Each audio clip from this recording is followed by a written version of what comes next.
like in order too. Okay, So we'll okay. definitely get back to that Yeah. age Yeah, group. that was cool. That was cool, man. Yeah. That was a cool story, man. So this is the Misunderstood podcast. This is our third official episode Nice. and our first official guests. Cheer, cheer, cheer. Okay, so I'm gonna let you guys introduce yourselves. I'm Gina. This is Jordan.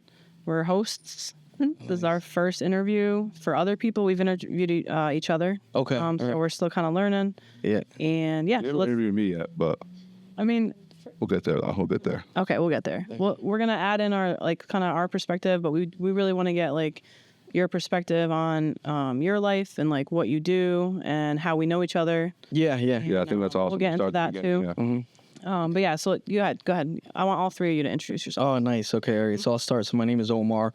I'm 40. I have a beautiful family of 3 kids, loving wife, a mother, sister, stepbrother. Like I said, I used to box back in the day. Now I'm a professional in the finance industry.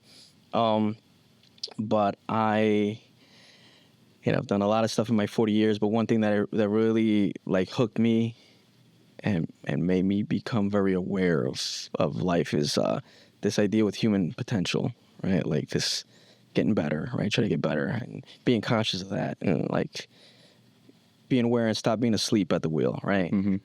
So I became a real student of that about 12 or 13 years ago and just kept taking it in. Went on YouTube University, right? And started watching a lot of stuff, started reading a lot of books. And then, all of a sudden, I think within the last year, maybe even 6 months, it all kind of like hit me and felt like I have the ability now to like kind of divulge this information. Before it was just I could take it in, I understood it, but it's different when you're learning a language. You could understand it first, but then speaking it is the next. And then teaching it as well. Teaching it, right. And so I felt like, I now have entered that period, right? Which I think maybe you can share on that. Oh yeah, when we definitely. right? We'll right. get into that for So yeah, and this is why I want to do this, to start putting it out there. Awesome. I'm Jackie. I am the lovely sister of Omar, whom he loves so much. And Yeah, I'll be making fun of her again. I know, but it's fun. It's fun. we act like we're 12 years old. So Yeah. if you see that, It's hate love. yeah. Stuff. I'm his first guinea pig with this whole thing. Yeah. So, yeah, that's it. You're the first guinea pig. I feel like I'm the first guinea pig by default because we live together. I'm Shay. I'm 30. I am his wife, Omar, but everybody calls him Mike. It was very weird when I first came into the family because I'm like, who the heck is Mikey? Like, It's my middle name. And I was just so confused. And I don't know, I was scared to ask, like, why do they call you that? But I think eventually I did. Yeah, I just came to be a fly on the wall and kind of understand it a little bit more because I see how passionate he is when he gets into the human potential and the mind. I hate to say it, but I'm not really a full believer yet of it. I do see like the I know value. it. It's okay to have a different opinion. Yeah, it is. So it's really cool to see like how into it he gets and how passionate he is. So yeah, I'm excited. Cool. Can I just say something real quick? I told Gina this before, but I don't know why this is. I have no clue, but when I pictured you, I thought you were bald, bro. Oh, you thought I was bald? Oh, yeah. Why? So when I saw, That's interesting. Isn't that interesting? I don't know why. Like sometimes you just a thing hits at your brain. You're like, oh, Yeah, this like is I just gonna pictured be. you being a bald guy, right? And then and when I saw your hair, I was like, oh wow, his hair. Like that was So like just bald or like that was just for some reason. I don't know why. Looking. Yeah, nothing else. I just knew you were gonna be bald for some reason. And it's It's like, like you we're weren't. betting money on it. Like, Yeah. I'm going to win Yeah, this bet. it wasn't even. It was in the Money in the Bank. It was Money in the Bank. That was insane, bro. And I saw you, and I'm like, You're going to see this guy. I known him for years, and yeah, bro. he's not bald. Yeah, it's yo, bro. I don't know why, man. That's so Anyway, funny. anyway, But you have a great I know head of what you're hair. talking You have a great about. head of Yeah, hair. oh, thanks. And it's so funny because sometimes I feel like that too. Like you just have a thought and be like, oh, oh damn, I didn't expect it. Yeah. Believed in it so bad. Yeah, bro. Like, yeah. I'm interested in that. That's a great intro to just because your mind tells you something doesn't mean that it's true. Oh, bro, yes. Right? Yes. 100%. Maybe because monks are bald and like. Oh, maybe. No, I genuinely don't know why. I explained to her earlier. I was like, maybe because in the word "oh," like there's a circle and "oh," and that there maybe you that go. attracting me to the Nice round head. Yeah, I don't know. Yeah. I genuinely don't know, but I thought it'd be interesting to just to share Yeah, that is pretty funny. that fact. I don't. Thing I've ever heard. I'm telling you, I don't My know, life? and I can't explain it. And maybe we're here, we're trying to find ourselves, but you can help me out. It's just your mind just going off with stuff, right? Like, sorry, So much he's gonna make you bald. yeah, probably. Yeah, it's all right. I think I pull it off. But yeah, it just goes to that idea of like that your body sometimes it just makes things up, right? And it's always just constantly doing stuff. Like you're always in motion, whether it's a positive or negative. It's never like a zero. It's always going somewhere, and like if I tell you, hey, stop, don't think of a pink elephant, what happens? Your mind thinks of it and it latches on, and it's like, how do you do this? So it's impossible to never not think about something. It's always gonna, and then if you play it enough and you pay attention to enough, sometimes you'll start to believe it. Yeah, It's like, yeah. man, these guys bald. Yep. He's bald. Yeah, Omar. And then Yeah. then look, you get blown away. Like, Now you threw me completely. Now I can't do this. like damn, I this wasn't what I expected. questions about how you lost your hair and everything. I was gonna ask you. Nah. But yeah, I'm super excited. Welcome, guys. Yeah, welcome thank to you. the podcast. Appreciate it. We're so excited. We just to kind of give you a little background about the podcast. Yeah. We kind of envisioned this back how long ago now? I don't even know. Maybe like a little over 2 years ago. We just kind of had the idea. We came up with a name, and this room was literally just a sauna in here with wood floors. We both had the vision of creating this. So just kind of see it to come into fruition and to be here is it's a dream come true for myself and for G. So thank you for being a part of that, for real. Yeah, no, I was We looking designed this right here. Yeah, yeah. the infinity. Yeah. Yeah, that's what G added.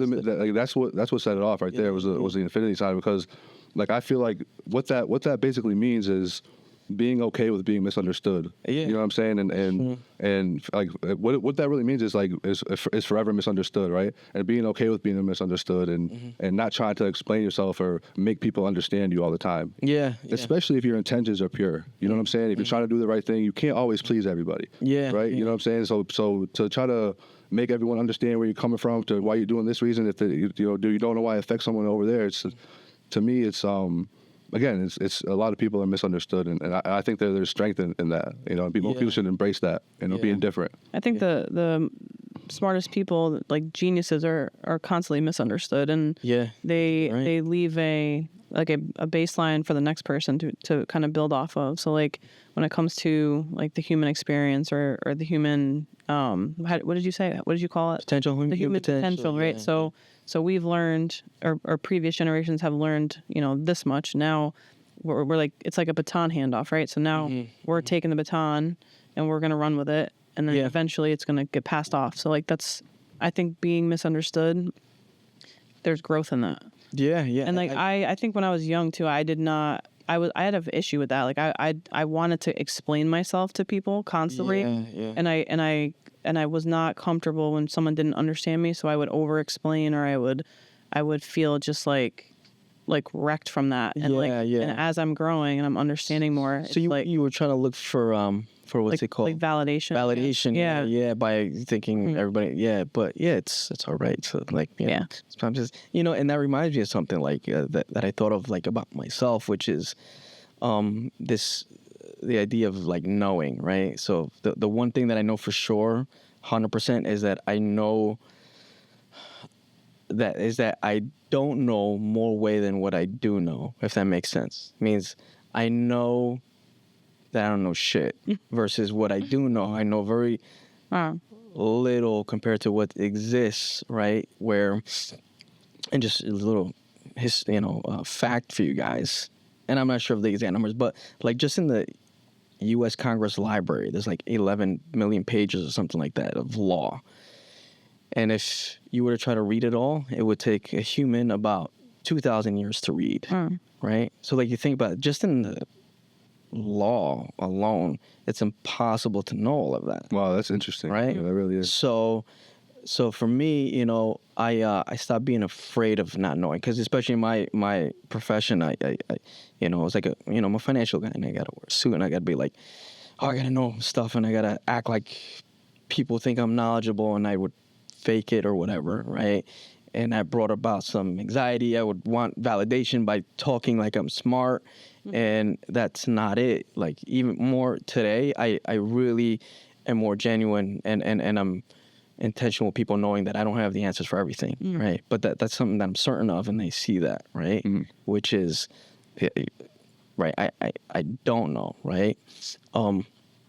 But one of the things that, what's great about that is that that's an exciting thing, right? Which is the unknown, right? The unknown is where all the opportunities and all the potential lie in, and it's hard to go there. That's why, not everybody does it, right? Because you have to overcome a lot of fear to just step into the unknown. Yeah. But you see, as soon as you do it, what happens? Every time you overcome that fear and step into the unknown, you realize something. You're like, oh, it's not that bad, right? Like, and then you get through it. Even if you fail or overcome, you're like, okay, you're stronger, right? Like, how many? Sorry to cut you off, but how many of those boxing matches were you in that you were nervous before, right? All of them. You were going to throw up. No, I'm saying that you won. That you won. That I won. You know what I'm saying? So you were nervous and scared, basically for no reason. Yeah, like, most of them. it's like that's what basically what you're saying. 28 matches, 28 official matches, and every one of them you had that feeling. Yeah. Like you know what I mean? Just yeah. The closest I felt to that was like what it feels like going to court or something, right? For something that I did wrong. Like I did some stuff when I was early 20s, like suspended license and stuff like that. We'll get there. Don't you worry. Actually, I got into a little bit of a fight. Got called, but nothing ever happened. But yeah, I was so scared. I was just like, oh my god, and bad things are coming, right? Like that fear. And then, but yeah, as soon as you stepped in and you threw the first punch, or you just started doing the action, it all goes away, and then you just go into that zone, right? That potential, that human potential zone, right? But yeah, so not knowing is very exciting, right? It's just like instead of saying, "Oh my God, it's fearful, I don't know," versus there's so much to know. Only if I had more time, right? Like all this stuff I would want to learn. Right, that's why I read like crazy, right? I read a lot, and I, try to tell, hey, hey, what do you want to learn?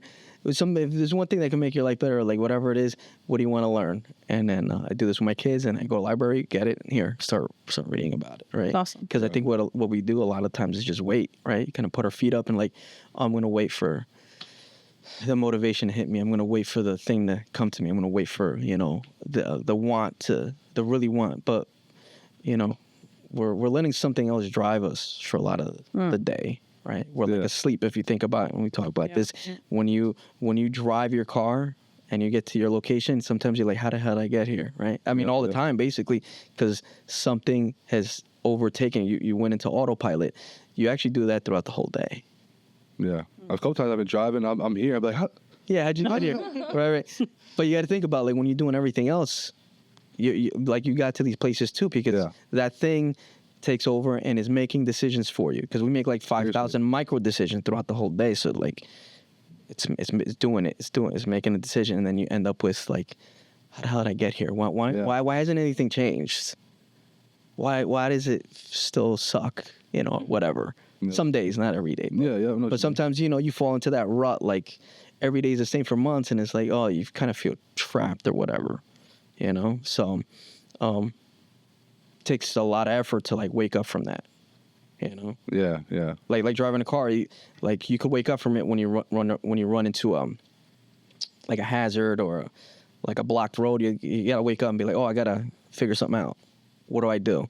Yeah. But through life, you're like, you don't do that too much. You just like keep following the emotional GPS. Yep. Yeah. Yeah, to me, like I've gained my strength through like my hard times. Mm-hmm. At the times, going through it, it's like the worst shit in the world. Yeah, you feel like you're the only one going through it, and I've had suicidal thoughts. I've been really, really low in my life to the point where I felt like I was everyone else's burden. And the only way for me to help that burden was to get out of here. Yeah. And you know, obviously when I got full perspective of really what was going on, doing something like that is the most selfish thing you could really do in life, because you're leaving that for someone else to pick up and someone else to see, or for, you know what I mean? So that's something. If you think like what you're going through is a burden, imagine leaving that burden with everybody else. Oh, 100%. That's a permanent, 1,000 times. It's a permanent picture. Yeah, you know, it's a permanent. So really, you're talking about you want to help everybody else, but that's to me. And again, it's people go through what they go through. You know what I'm saying? And it's you know, people go through tough times, and but like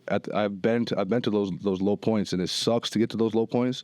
But through those low points, like when you get to those points and you get out of those points, you're able to take a step back and look at where you were.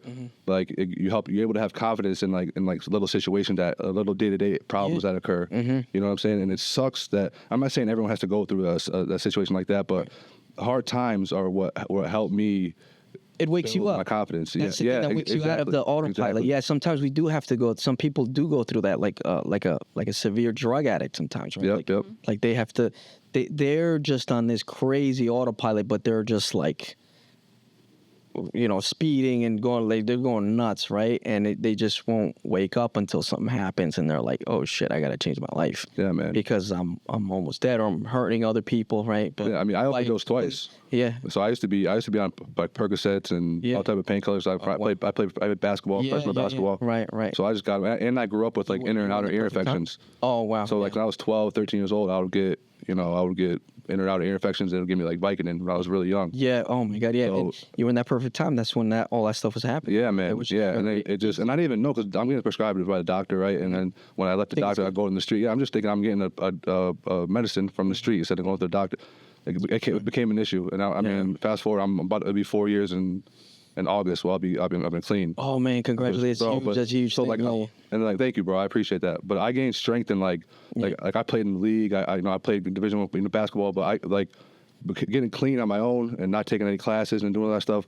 Like I gained strength and stuff like that. Like, you know what I mean? To help me, you know, that helps you. And like again, it sucks to have people it sucks that I had to go through that. Yeah. You know what I mean? Like to have to be hooked on the drug and you know, it's the worst, man. We all have our own paths, you know. Yeah. And sometimes that one was chosen for you, right? And that's what helped you with appreciating life, right? And knowing what suffering is, because I mean, I say this sometimes, right? Which is, we're not entitled to anything good. Just so you know, right? When we're born, the only thing we're entitled to is pain and misery, right? And death on its way. So to be happy and to feel joy is a choice. Like you have to decide.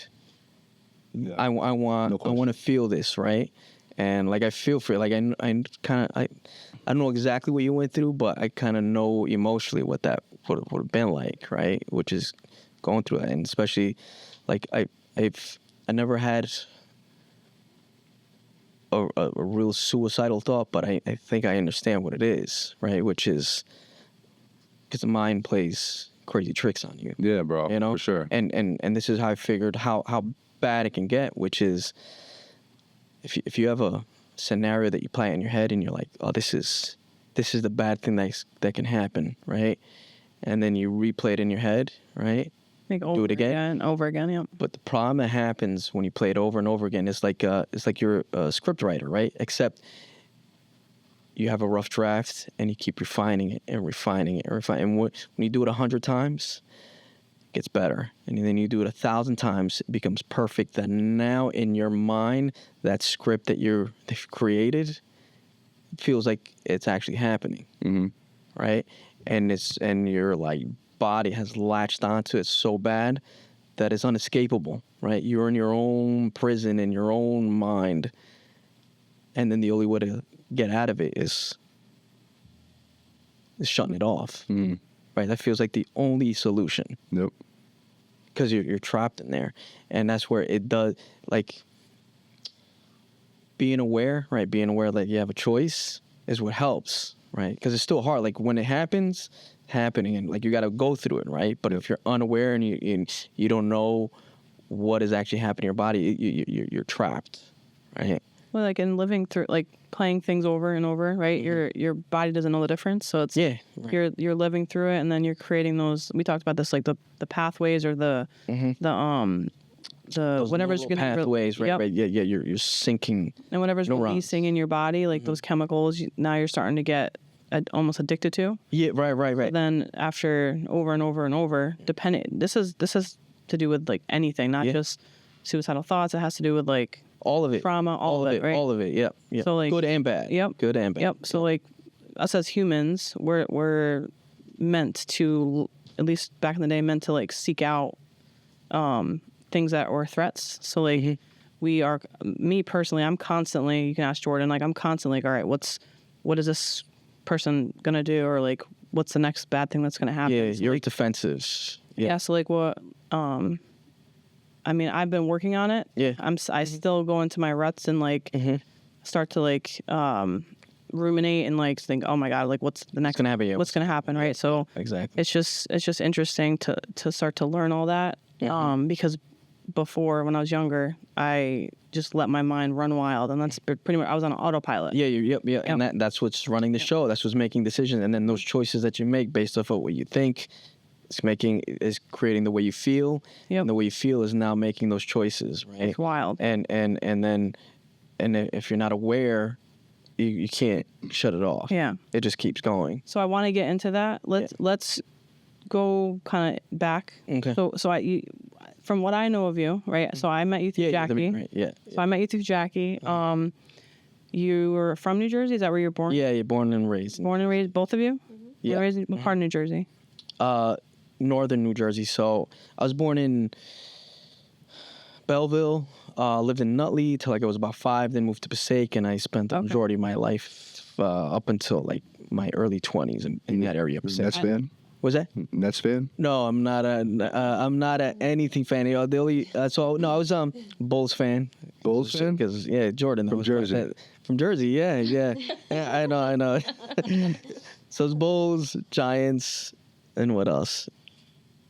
And I didn't really watch Yankees that much. Yeah, I mean the baseball. I lived in South Philly, so we were like Philadelphia Eagles. So yeah. So yeah. I was down there. Either Like, that or you get crucified. yeah, exactly. I lived there Who's for the a few quarterback? years. Who's the quarterback for the Eagles? Right now? Yep. I have no idea. I have absolutely no idea. You just had to follow you had to conform to what everybody else is doing. Yeah. That's what it's like in Philadelphia. Yeah. But all right, cool. So from birth until we got to about 12. Okay, how was your childhood? What was your childhood like before you started boxing? Getting deep. I don't know what's deeper than suicide Let's thoughts. pull this out. Yeah. Pulling out the old time capsule box. It was pretty okay. I mean, it was good. I think I had the better part of my parents' parenting ability. Because I know, what happened with Jackie. You're older, right? Than Jackie? No. Oh, Jackie's so older? funny. I don't... By 10 years. Wow. That's so funny. Thank you. We'll be Yeah, back, guys. that's We'll be Gina. back. So she's older than me, and I think my parents, they weren't, they were immigrants here. The shit end of the stick. Yeah. They weren't. Where are they from? Where were they from? My father's from Uruguay and my mom's from Peru. Oh, wow. So they were just simple immigrant people. Did they meet here or did they come? They met. Oh, they met here. They met here. Yep. So they were figuring out parenting with Jackie, and then I don't know how that was, but maybe you want to share. Do you want to share any of it? Well, so yeah, they just arrived to the United States and they didn't know what they were doing, to be honest with you. Mm-hmm. They were very young. They were like 18, 19 years old. Yeah. Can you turn that a little bit towards you? Just Cool. There you go. So I just remember growing up in lots of parties. They used to party a lot. They smoke a lot of pot. I used to be in the back seat of the car while they were smoking pot. And Yeah. it was kind of like that. But they were learning. They were young. And not that smoking is bad now, but back then it was a real, it was not good, Yeah. So, but they were doing other things, not just smoking. They were like, But I do it was like harder stuff. I do remember it being not sad, but my mom, she was good to me. My dad, I don't think was that great because he was kind of an angry person. He got sick in his maybe 30s. And, It's diabetic. Diabetic. And he became really angry. And he used to be mean to me. I remember as a 2-3-year-old, remember him beating her a couple of times. But Yeah. I never got beat, but he remember loved. he was his favorite. My dad did love me to death. Yeah. Never yelled at him. Gave him candy. He did. He Everything was. he How many brothers and sisters you guys have? So it's just us. And then I have a stepbrother. Gotcha. Okay.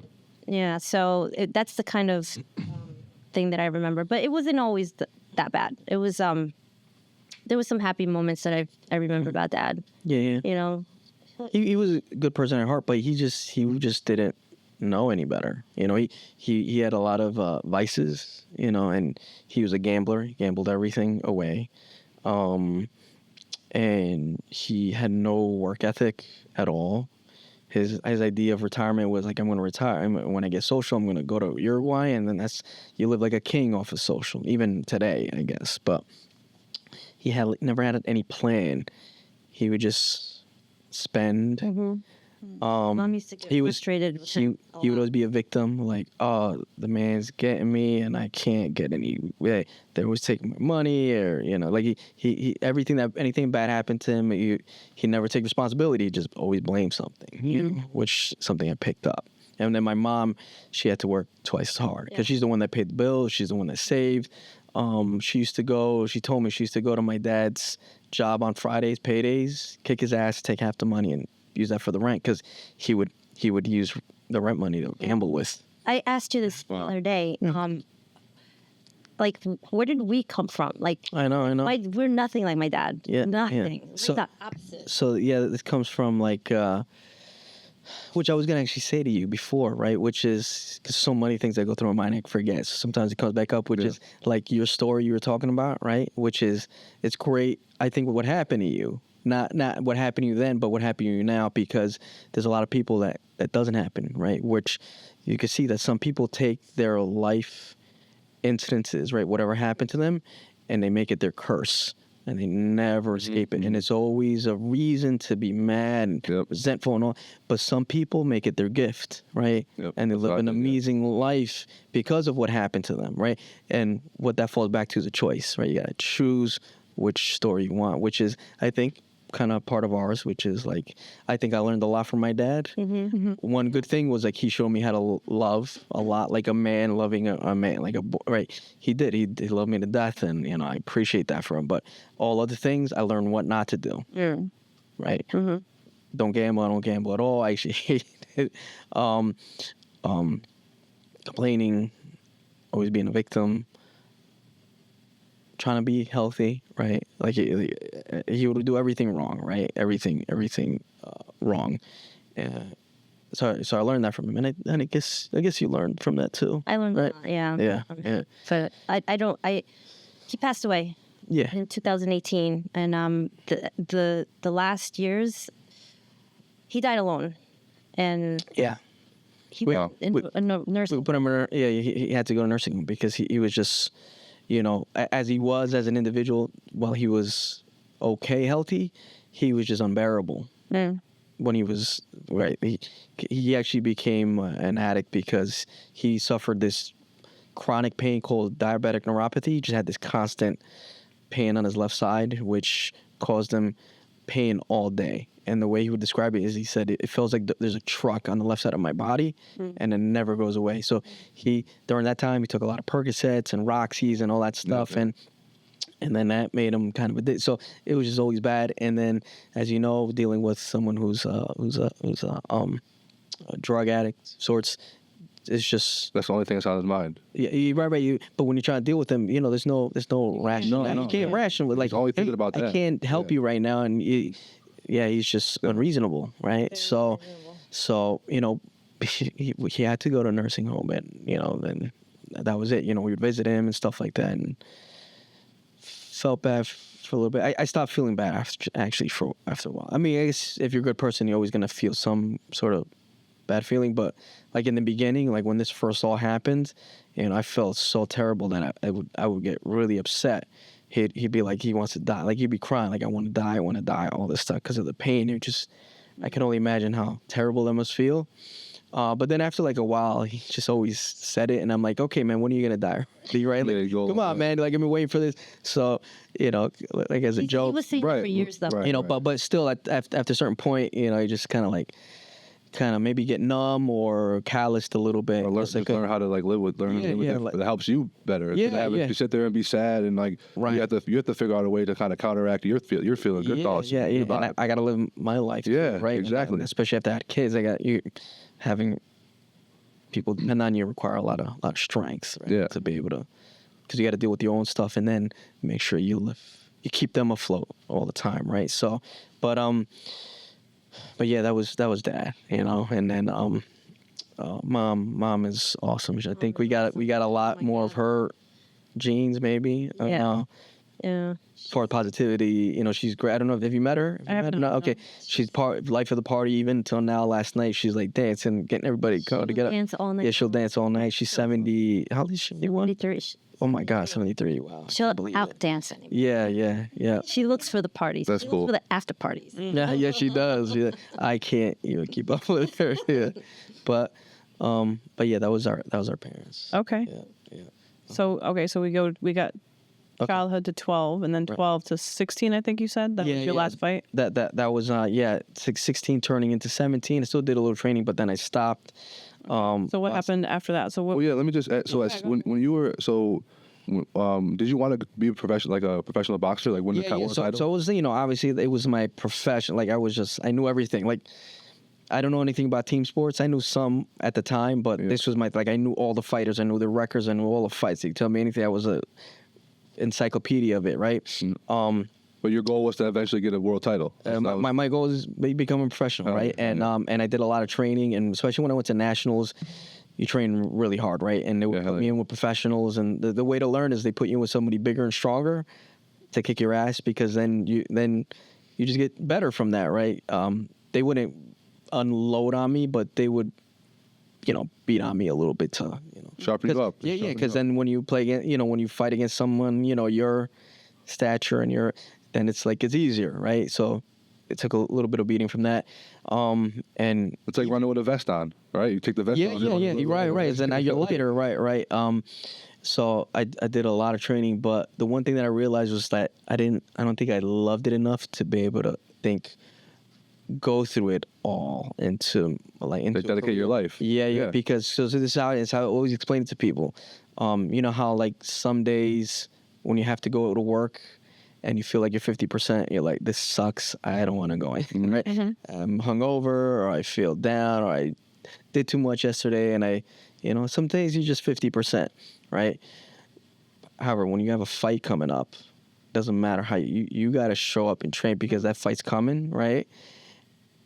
And some days I was 50%, some days 30%, and I had to go into the gym and train against other animals that are trying to take your head off. We're at 100%. Just trying to probably maybe at 100%, right? And it's like, man, so.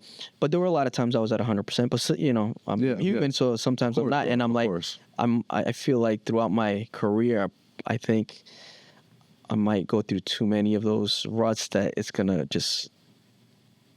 I don't think I was going to be able to make it, get through those, because I didn't love it enough to go through it, right? Because it's hard. You can't just have the talent, the heart, the chin, the speed, the this, that.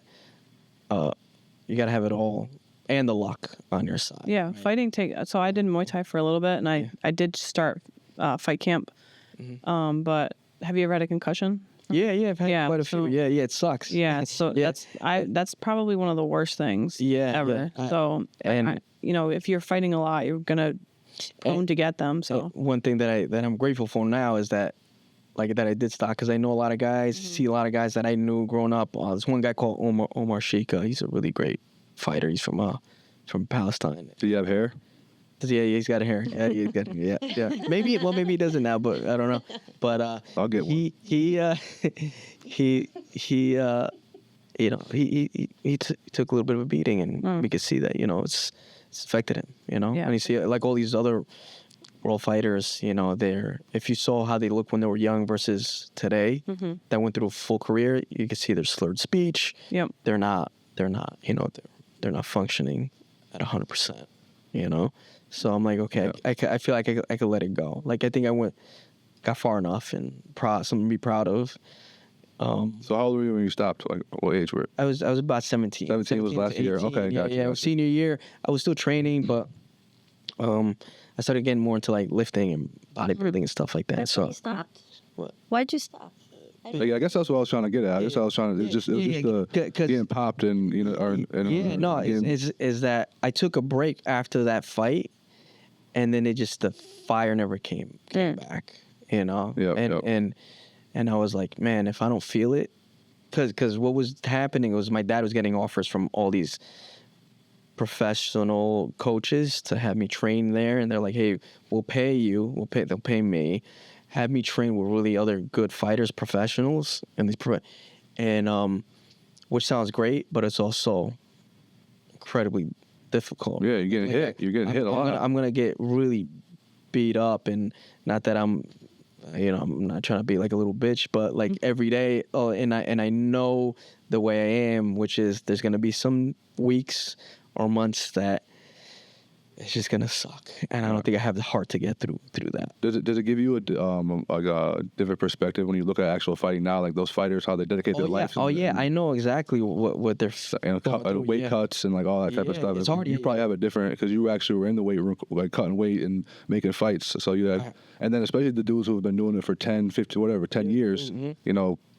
Pre-camp or fight camp and then fighting and then fight camp and then fighting just for years on and off. I know psychologically and physically what they go through. Yeah. It's hard. Yeah, it's like, I hear people go like, oh, could have been boxing, go in there, get $1 million or $2 million a fight. I'm like, that's not where you earned it.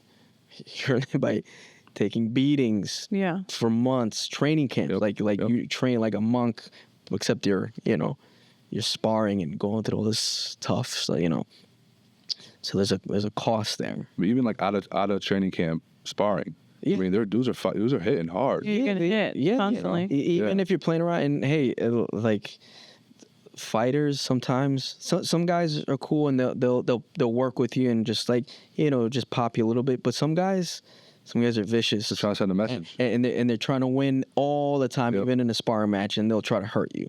Yeah, some of them are egotistical. Like you'll find in any place you go to, there's a mixed bag of people, and you're gonna run into those. And you watch UFC at all?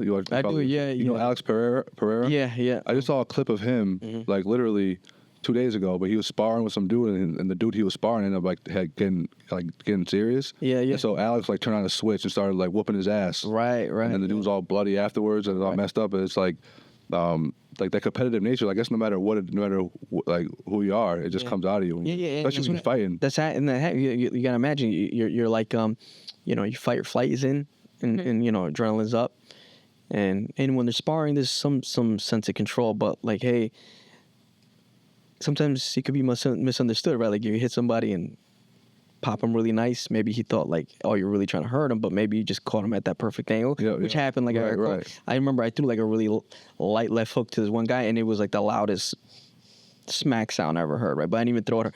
But sometimes you just catch someone in the perfect way, and then they could take that as, okay, all right, this got serious. Like a little embarrassed. Actually, now we're gonna fight. That actually happened to me. So I was in fight camp and I was sparring against. They put me against this seasoned fighter, and I was brand new. Right. And I did a spinning back fist, and I must have caught him. Yeah, and Brian didn't do it hard, right? I hit him, and then I think something clicked in him. The physics, and right? And he hit me, and he felt horrible after. Yeah. But he hit me, and my neck went back, and I got a concussion from that. Yeah. You cracked him, though. You probably cracked him. Did you catch him? I caught him, but I'm like a new fighter. This dude has like 14, 15 fights under him. Yeah. You probably dazed him a little bit. Like, you know where he was but at. But then he just like went, he got me, and I still continued to fight a little bit after that. I was like, all right, I'm done. Yeah. But when I had a concussion, I was supposed to. I did actually teach a class for the military the week after, right? And it was horrible because I could not think. I was like forgetting what I was like about to say. So like after that, after teaching the class and realizing like I can't be having concussions because my brain stops working. And I've had multiple before that too. Yeah. So I was just like, all right, I'm not gonna do fight camp anymore. I'm just gonna lift. I love jujitsu. I love Muay Thai, but like if I hit a certain way, then I just didn't want to chance it, Yeah. So that's kind of like why I stopped. Right. Not that I was anywhere like in it, like where you were, but like I love it and I'm interested in it, but like CTE is a real thing. Like, all those stories coming out now of, it is of that. So do your kids do any mixed martial arts? So, my son is, wrestling. Okay. He's wrestling. How's that going? I showed him, I took him to a boxing match to watch, and I cause at 12, I took him now, right? When he was 12, I was like, maybe this is the time where it clicks for him, but he's like, no, I'm not into it. But he's wrestling. He's doing really good. I actually train with him. I don't know anything about wrestling, but when you get down to the foundational stuff of like grit and effort and like reaction time, it's all the same, right? So we were, I told him, well, first I started with the saying of, Bruce Lee, right? He says, my favorite saying is, I do not fear the man that practiced 10,000 different kicks. I fear the man that practiced one kick 10,000 times, because that kick, you can imagine, that's all you need, right? It's perfect. It's masterful. It's impenetrable. Like, nobody's stopping it, and that's all you need, right? So I'm like, I told him, you got that idea? He's like, yeah. I'm like, okay, pick one move and let's practice that 10,000 times. We're up to like 2,000, I think. Oh, man. And he's come lightning years ahead of where he started, and he's only at 2,000, right? And I'm also planting seeds of like this stuff that we're talking about. Like, hey, I'm like, you see how much better you've gotten? He's like, yeah. I'm like, imagine Mikey at 10,000 takedowns, right? Imagine him. Right? Like, how does he feel? Right? He's like, he feels good. He feels confident. He feels this. He feels unstoppable. I'm like, you feel that? You see what he feel that now, right? He said, you feel that now? I'm like, now you do the takedowns today, like if you were Mikey at 10,000. And then it's like different. You just he goes hard, right? The power of the mind. Power of the mind. Connected to your future self. That's awesome. But also it's old too. That's like that. Awesome. So and I tell him and my daughter, like, hey, sorry if I talk about this stuff, but no one ever told me about it. I don't think too many people ever talk about this stuff. So I want you to kind of get a little bit now and you have something to think about in that way, because life's hard, right? It's not easy. We don't have a manual for like how to go about this stuff, right? There's no true guideline.